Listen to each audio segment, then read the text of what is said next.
Let's just talk a little bit about it. So, sleep is something we all need, yet many of us struggle to get enough. I know I do. It impacts everything: mood, our focus, our energy, relationships, and get this, it actually impacts longevity as well. So, how many of you can relate to being awake from 2 to 4, 1 to 3, 3 to 5 every night, or even a couple of times? We have actually impacts a lot of people raising their hands in our audience. But yeah, it's like that time where you're just like, I just want to go back to sleep, but I don't know how. But what if educating yourself, building some rituals in your bedtime routine, perhaps cutting back on alcohol, maybe chocolate, which is my vice, could help us get a good night's sleep. That's just why I invited Barbara Badolati to talk to us today about her beautiful little book, itty bitty book called Your Sleep Blissful Guidebook: 100 Ways to Naturally Fall Asleep, Stay Asleep, and Wake Refreshed.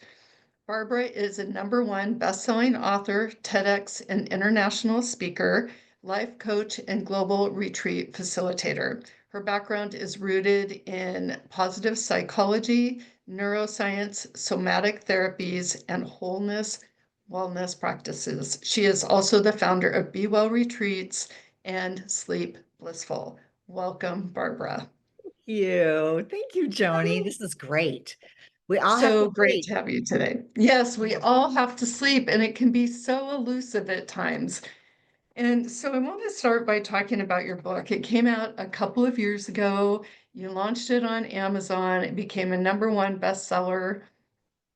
Were you a little surprised? Yeah, I remember when my publisher called me about 7 p.m. and announced it, and I was like, but I also knew out of all the subjects to write about, from everybody from clients to friends to myself, and all that we go through on a day-to-day basis, as well as my history and my family, that it is important and people are not sleeping long enough or having enough quality sleep. So So we yeah, would I love was, to I hear wasn't from, surprised. yeah, not surprised. I'm not surprised at all. But I want to ask our audience today, how did you sleep last night? So if you could put the answer in the chat. Simple, simple question. How did you sleep last night? Barbara, how did you sleep last You night? know what? I have a torn ligament in my ankle. So I'm in a healing process. And so I didn't sleep well. I Oh, slept long enough, but I know I didn't sleep deep enough. yeah, yeah. I'm sorry. Oh, okay. So so It's Rebecca healing. says, I slept well, thankfully. Rita, I didn't. Susan, not well. Andrea, so-so. Kim, well, with the addition of insomnia, maybe. I don't like to take it, but it helped me sleep through the night. Restless as usual. My husband's sleep apnea kept me awake. Anyway, so many of us can relate to all of these different things. So before we get started, Barbara, I would love to have you just like, let's ground ourselves a little bit so that we can get calm and get, like tune into all of the great information that you're going to give us today about sleep. Yeah, and this is also a wonderful technique to do whenever you're awake is to self-soothe. So yeah, if hand can be on heart or maybe hand on belly or whatever's comfortable or safe for you to do, if it's safe to close your eyes, maybe do that. And if you can breathe in through the nostrils, that elicits the parasympathetic calming system of our nervous system. And let yourself have your own natural breath. If you can allow yourself to soften the belly and the shoulders and breathe in a little bit deeper with each inhale and maybe a sigh out as you exhale. And as you breathe and center and calm yourself and connect with yourself, perhaps layer it with a little phrase or a word like calm or peace or love. One more cycle of breath like that. Let your eyes open. Take in light, shapes. Thank you, I Joan. love, and yes, thank you. I feel it's amazing what just about a minute of breathing can do. And I love breathing and the word love. So I'm sending love out to everyone today. So let's talk about the word blissful that you used. And I don't think that many of us think of a blissful evening of sleep, but why did you choose that word? And tell us, like, what does that feel like to have a blissful night of sleep? Or what are we invited It's to more the have? result, Yeah, right? It's the right. result. I mean, I think all of us have had those days where we wake up and we're like, wow, I feel refreshed and restored, and I can take on the world. And my emotional compass is pretty good, and my mental focus is, I feel good. I slept really well last night. And so my brand is blissful because I know that when we're in that joyful, blissful, happy state during our day, because we slept well, and we're not always going to sleep well every single night. That's just not impossible. And yet, when we can and do, that invites in a blissful, joyful day to be productive and enjoy our hobbies and our relationships and ourself and be able to get a good workout in. And it just kind of snowballs into hopefully another good night's sleep. So that's how Want I all of related us to be to it. able to aim for a blissful night of sleep. So you mentioned that, we all want that blissful night of sleep. We can't always get that. What are other misperceptions about sleep that we have? Yeah, so one of the big ones is that we think we can sacrifice, and we can't. 3.6 million years of evolution, and Mother Nature has not moved the needle on that at all. We absolutely, I mean, we can go about, an adult can go about a month without food and about a week without water, but only about 2 to 3 days without sleep before we, yeah, I mean, we lose pretty much all function. So it is part of our survival and misconception. We want to sacrifice it because of the world we live in. So let's talk about the difference between disrupted sleep and insomnia, because I think that some people think that they're the same thing, but they really aren't. So can you define that a little bit more for us so that we can relate to which one's going on for us? Absolutely. And there is a formula that is really helpful as well. But basically, every single person has disruptive sleep. You just traveled internationally. It could be time, it could be hormones, it could be age, it could be stress, it could be anticipation of an event. It could be having a newborn. I mean, there's so many different things that cause sleep disruption. Could be that your partner snored or the cat jumped on the bed. I mean, there's thousands of reasons. It's normal to have 1 to maybe even 3 days of interrupted or disruptive sleep in a week. If that goes on for more than 3 weeks, or you are starting to go into what we call hyper arousal, which means that your sleep drive and your concern that you're not going to be able to sleep, and oh, I got to get back to sleep, and I have a big meeting tomorrow, and then that teeter totters. And so that can start to move into what we call insomnia. So now you're not just in this couple of days where, oh, yeah, I have some sleep disruptions, and you're not back into your circadian rhythm and being able to go into nice deep stages of sleep. You're starting to be concerned. And then your brain gets wired, your nervous system gets wired to think, I have to get to sleep, which then causes more hyper arousal. And if you continue that, or anybody continues that day after day after day, and then also starting to use over the counter and different external remedies that they're trying to do to be able to go back to sleep, it just usually compounds the problem. So that does that help kind of distinguish the two? Yeah, absolutely. And I think, many of us are in, premenopause or menopause, and that's a whole nother element to the conversation about getting sleep, because there is a lot of disruption during that time. Do you have thoughts on that? Well, the biggest thing is to become your own sleep expert, which is why I wrote this, so that there is all these different tools and techniques. And even today, I mean, if there's one little thing that resonates viscerally that you're like, oh, yeah, I do need to turn off my devices, or oh, maybe I do have a sleep arrangement so that my room temperature is conducive to what I need versus my partner. I mean, there's all kinds of adjustments. And so when you value sleep and become your own sleep expert throughout your life, that is really the smartest way to go because we're all so different. Yeah, and we're going to dive into some of those ideas in a moment. But, like, from a psychological perspective, what happens to our bodies and our brains during sleep that makes it so restorative? And you talk about the four stages of sleep. Yeah, so basically there's REM and non-REM. So those four stages, and sometimes they're considered three stages. We start to fall into sleep. That's about 5 or 10 minutes, and our heart starts to slow down, our breathing starts to slow down. Hopefully, we've taken some time to let our thoughts thin.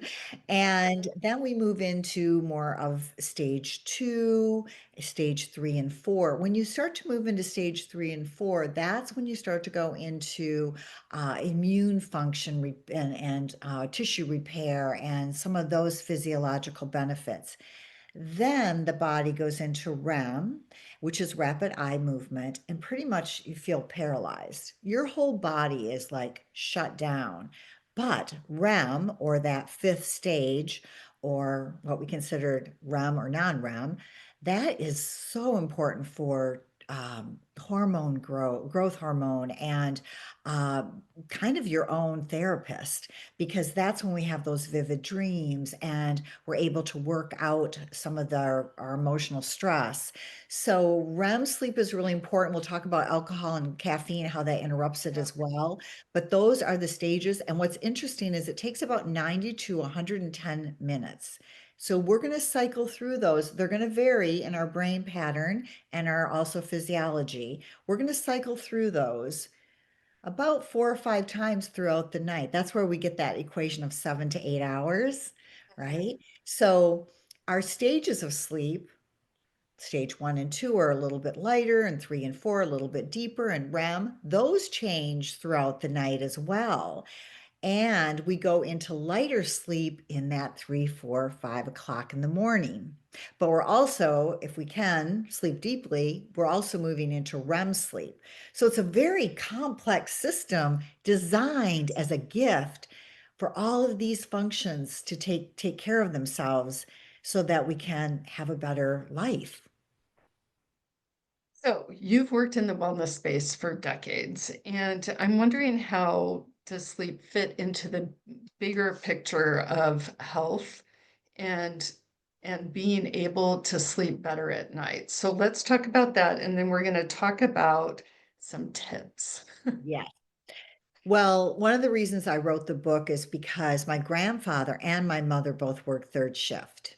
And I also started my corporate wellness business in the 80s. So everybody, there's a lot of people that were smoking and eating fast food, and we just didn't have that knowledge that we have now. And so seeing this progression, but also witnessing my mother and my grandfather, who both died in their 60s. And I truly believe that third, even second shift, third shift working, I worked in manufacturing with corporate wellness. And so just observing that lifestyle and how sleep, knowing how important it is and starting to learn more and more about it, but then also having this personal relationship and seeing how my mother was trying to be a single mother and working third shift and taking these little naps, and how she was exhausted but kept going.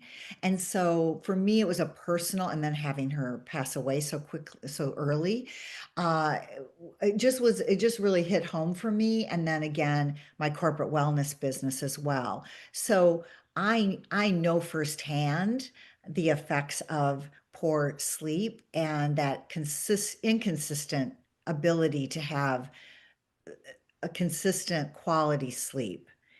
And yeah, so it's, yeah, that's, I just wanted to be able to share that. So many of us struggle with that racing monkey mind, and it's really hard to turn off, whether it's right before we go to bed or in the middle of the night, and we wake up and it starts racing. Do you have some strategies that we can use to turn off that monkey there? Right. So we live in a 24/7 culture and we have a lot of junk Absolutely. lighting that 24/7 with that. And so, and we have a lot of information. We process and have to make more decisions in one day than our ancestors did in a whole year. So That's an amazing statistic. yeah, if you think about it, my grandmother, she did the laundry on Saturdays. That was her big decision of what we're going to do on Sat, right? I mean, think about what our grandparents did and what we're doing now. So part of it is where are you overstimulated mentally? When are you overstimulated? Uh, we know about devices and starting to shut those down. One is because of the production of melatonin and dropping down the cortisol. So that's part of it, is the actual physiology that's happening. But then also, what information are you taking in? So I say pen it out, right? If you need to have a pen and paper at your bedside, at least it's out of your brain. So that's a little tip tool that has worked for me. Also, I find that a lot of clients, if they can start to quiet down, whether it's a bath or stretching or journaling or whatever resonates with them, if they can start to do that an hour or so before, when I stretch at that time, I just let my mind think about all kinds of stuff. If something pops up and I need to write it down for tomorrow or next week or something, I do that. And then it's off my mind. So again, becoming your own sleep expert and trying different things and seeing what works. Same thing is the opposite.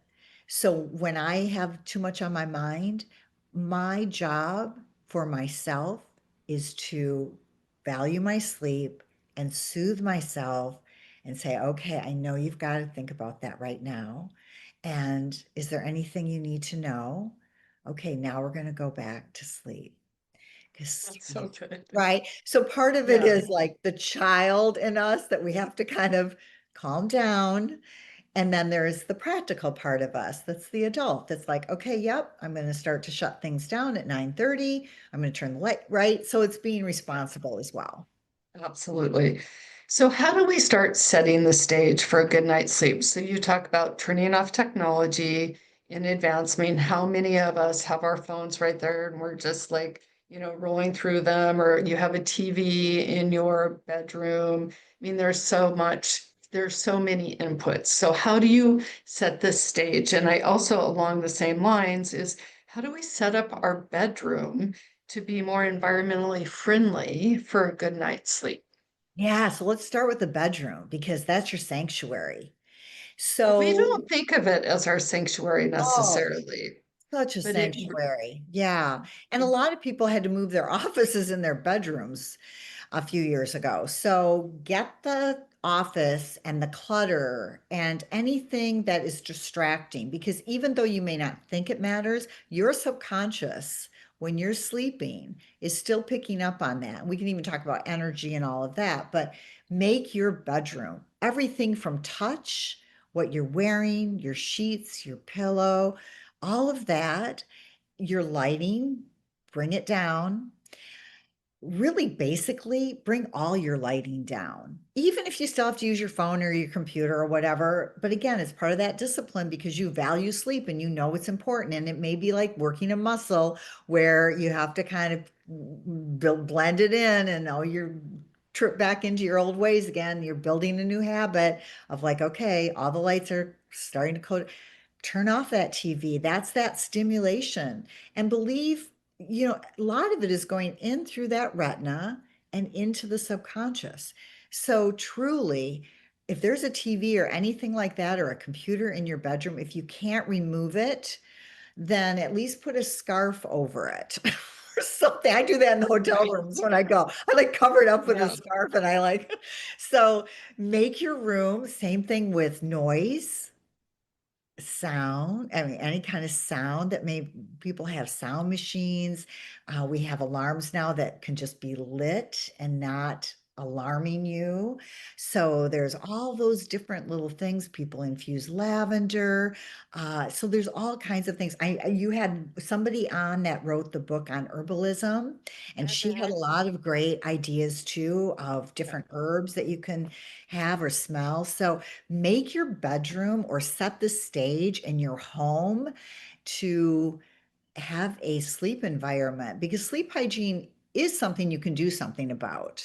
And you can keep layering it, just like we did the breath, and then adding in a mantra or a word. So there's all kinds of things that you can incorporate. Yeah, and I was telling you, before we got started here today, one of the things that I will do is, I'll go into a shavasana with a hand on my heart and one on my belly, and I'll just lie there sometimes for about 15 minutes before I turn off the light just to calm my nervous system down. And that has been very helpful in getting to have a more restful night's sleep. I really have enjoyed that. So let's dive into nutrition and movement. Obviously, what we eat very much impacts how we sleep. And I've had all sorts of experiences with alcohol keeping me awake. I finally figured out that I can't eat chocolate after about 1 o'clock in the afternoon, or I'm just asleep. So it's my favorite thing in the world. And if I was on a desert island, I would bring chocolate with me. But even if somebody offers me chocolate at night now, I just turn it down, or I'll have this much, like an itty bitty piece, because I know that that impacts me. So let's first talk about alcohol. Yeah, and let's actually, they kind of go hand in hand. Yeah, they Alcohol is do. a sedative, right? It shuts down that frontal cortex. You basically go unconscious, but it doesn't mean that you're getting deep sleep because it's getting kind of punctured, like I was saying earlier. It's fragmenting and interrupting the REM sleep, which you absolutely have to have. But caffeine does the other, it's the stimulant. So I always tell people count back about 8 to 10 hours before you go to bed when it comes to caffeine. So enjoy your chocolate. You just get to have it at 10 a.m. And so, Yeah. right. And the same thing, I stopped drinking a couple of years ago, other than maybe a glass of wine. But again, we have this concept of like, oh, it relaxes me. Well, it really doesn't allow for quality deep sleep and moving through those stages. So again, you have to become your own sleep expert. But when we know the physiology of both of those and how they really truly do affect your sleep patterns, your circadian rhythms, the stages of sleep, the types of sleep, it really is worth it to adjust that. And I find too, with age, things have to be adjusted. And also my brain doesn't need that poison. I mean, I don't need alcohol to damage more brain cells. I need those brain cells. There's a lot of science and studies now that show how alcohol really does affect memory and Alzheimer's. And I mean, there's just too many, it's not worth it to me. So Yeah, and even, even if you take a break from alcohol for say even a week, it's very noticeable how much your sleep blissfulness takes the place of a restless night's sleep. And then, the other one thing I want to talk about, well, chocolate, you asked me how the other day how I found out about chocolate. Well, I just started putting two and two together. I would just like, why did I stay awake all night? Or I also noticed if I drank some wine and had carbs, then there was no question that I would wake up with my heart pounding. And so I just started, you became your noticing. own sleep expert. I That's what did, you did. That was and great. now I sleep better um, because I've been paying attention. The other Yeah. thing And that's, too, oh, go ahead. well, that's the same thing as far as eating too late. Then Yeah, our whole body has to start digesting food. And when we sleep and or even rest, that helps the body to do what it's supposed to do, not digest food. yes. Right. So that's the other reason that the time that you eat, not just the alcohol and the caffeine piece, but also the time and what you eat makes a difference too. Yes, absolutely. So a couple of other things that we've discussed is like taking a walk right before you go to bed or taking a hot shower or a bath also just relaxes the body into a better sleep mode. One of the things that you said, Barbara, which I just think is so interesting, is that you said that during those times when we are awake from, like I said, 2 to 4, 1 to 3, whatever that 2 or 3 hour period is in the middle of the night, you have an invitation for us to think in a different way. Will you explain what that is? Yeah, so our ancestors and even different cultures now utilize that time, that 3, 4 o'clock, to be able to connect with their spirit, with their ancestors, to be able to perhaps process something that's been very challenging that they don't really have the bandwidth or the time during the day to go there. And so it could be forgiveness work, or it could be just soothing yourself with a conflict that you've had, or forgiving yourself even. So there's all kinds of beliefs around that. And again, it's just an invitation when that happens, again, versus being frustrated and in that mode of like, oh, I can't sleep, what's going on? And then starting that pattern, instead, perhaps use a different reframing of, oh, maybe this is an opportunity for me just to be still. I'm awake, but I'm resting. Resting's still important. I don't have to get up and be frustrated. I can actually just rest and breathe, put my hand on my heart. Is there anything I need to know? Maybe a prayer, right? So sometimes that period of time is what gives us an opportunity that we don't normally give ourselves in our waking state. I love thinking about it in that way because so many times we're just like, oh, I just want to go to sleep. Like, do I count sheep or lamb or whatever? But to think of it as an opening and an invitation to a gift really switches your mindset to something that is possible, not impossible, because you're thinking about the impossible when you're like, oh, I just want to go to sleep versus oh, like it's almost like opening up to the universe to a gift. Yes, and also you're probably not going to do that every night. You probably will sleep pretty well the next night. So sometimes I go there. It's like, okay, this is my thing tonight. But but tomorrow I'll probably sleep okay, or maybe I'll get a 10-minute restorative pose in that's the equivalent of an hour tomorrow. Or, so if that is an invitation and you do go there, it's actually very unique, and you probably won't do it every single night. So take It's, advantage yeah. of it. Yay, I love that. So consistency, of course, is the key, whether it's a bedtime routine, what you eat at night, what time you eat at night, what you've done during the day. Um, how important is it to keep a regular sleep schedule and even on the weekends? Yeah, it's like your sleep hygiene. And everybody is unique and different, even what time you go to bed, how many hours you sleep, all of that. And I like this layering effect that people can have, one, because then a habit becomes, I mean, a behavior becomes a habit. And also, if you try to do too much all at once, then it just collapses in. And so I suggest to people, what is the simplest, easy thing that, like you brought this aha about the chocolate. You weren't sleeping and then you connected the dots. People are pretty smart. You know yourself better than anybody. So that is one thing. And then that's why I wrote the book, is because there's all these techniques. There's everything from your bedroom and how you know, I know when I start to scroll and it's 10 o'clock at night. I know that. So it's up to me to be able to say, okay, what can I do that would be a little bit different, that's manageable, that I can be successful with? All right, I still like to scroll and just have a little comedy on YouTube with some of my favorite comedians, because that helps me like get perspective on my day, I'm going to discipline myself to do that at 9:30 and go back to my stretching that I kind of fell off the wagon on and do that at night about 10 o'clock and then be in bed at 10:30.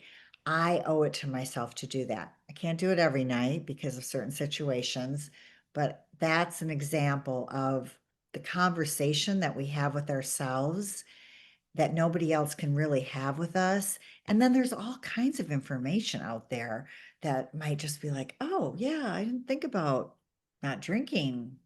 Wow, let me try that for a week. Yeah, exactly. So Rebecca, she goes, I find that chamomile or ginger tea is calming. We also use sleepy time here, tea, but I have them to then I have to get up several times during the Yeah, night. Um, I had that so, too. and Yeah. so what did you do? How did you So, change your yeah, I routine? just eventually had to not use that remedy.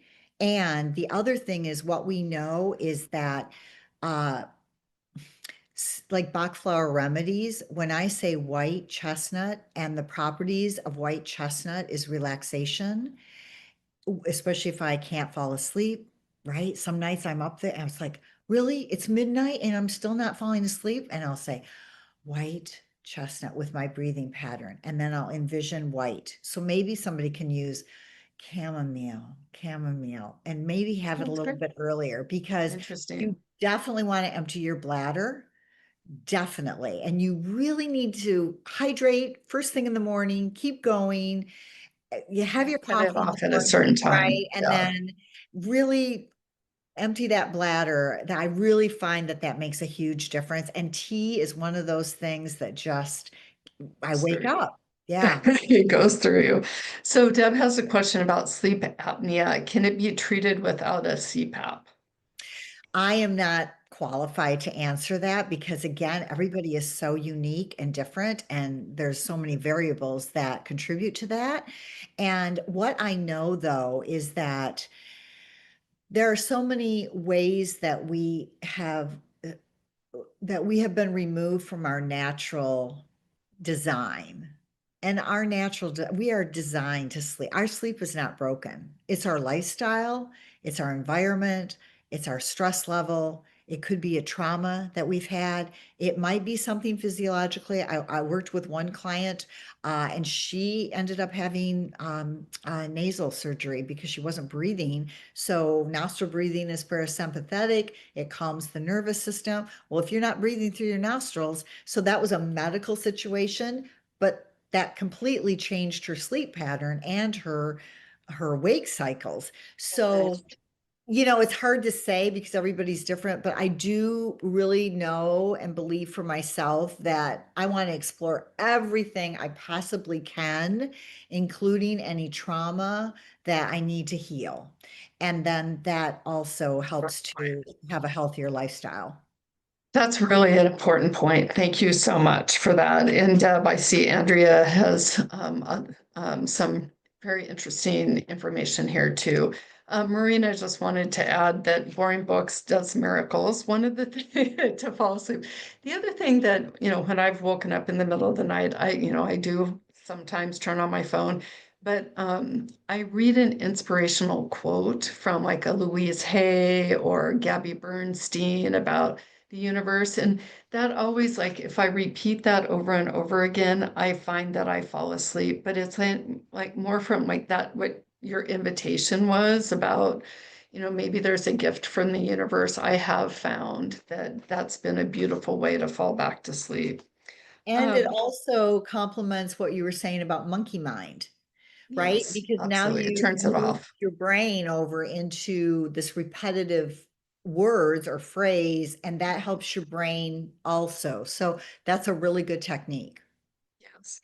And so you've talked a lot about being your own sleep expert, and that is such an incredible invitation to everyone to really start analyzing what it is that is keeping you individually from falling asleep? Is it your setup in your bedroom? Are there feng shui techniques that you can use? And one of the things that you mentioned in the book is that many people say if you point your bed north, then you have a better sleep.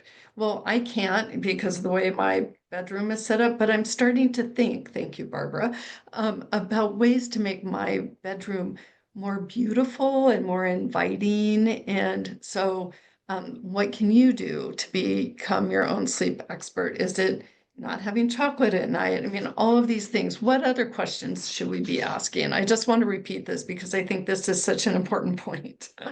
Well, big part of our circadian rhythms and our hormones is light and darkness. Mhm. And less than 150 years ago, the incandescent light bulb was invented, and now we've got the internet. So our biology and our evolution and our brains and has not caught up to that. So the first thing is get as much light as you can. There was a study of moving workers from looking at a wall to having a window, and their sleep patterns improved by 40%. So the first thing is make sure you get some light in the morning. You don't have to look at the sun, but in to having a window and their sleep pattern. We're in clouds in That's Seattle, nature. but just get some light. And again, Mhm. maybe I have a light that illuminates in the morning that's coordinating with my alarm. And then at night, start to turn off, even though we have seasons and those seasons are affected as well, or we might have seasonal affective disorder in the wintertime or something. But daylight and darkness are really, really, really key to your natural production of the hormones like melatonin that help you to fall asleep and stay asleep. So that is one big thing that I want people to pay attention to. That is free and something that everybody can do. Absolutely. Well, Barbara, I can't thank you enough for being on today. This little book has so many, 100 plus ways to naturally help you fall asleep, stay asleep, and wake refreshed. And I'd love for you to tell us about some of your upcoming offerings. Oh, thank you.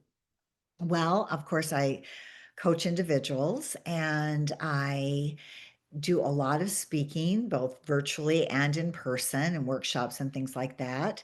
And I also lead retreats. We just did one on Woodby Island. That was really amazing. So I would say if people want to just stay in touch, hear about more events and retreats or offers, to subscribe, I have the wellness guide, the optimal sleep, and just stay in touch. I'm on all the socials, and yeah, would love to be able to support anybody that needs it. Well, thank you so much for joining us from across the city of Seattle. Right. I really am so inspired for my own sleep and hope you all are too. And you can go to Barbara's website to buy this book. It is not available on Amazon. So that's an important note. And clap, clap, clap, says Andrea. Clap, clap, clap. Thank you so much. And for all of you, out there, we would love for you to join us next week. We're going to be talking about dreams with a dream expert who has studied dreams for the last 20 years. So, do you have a reoccurring dream?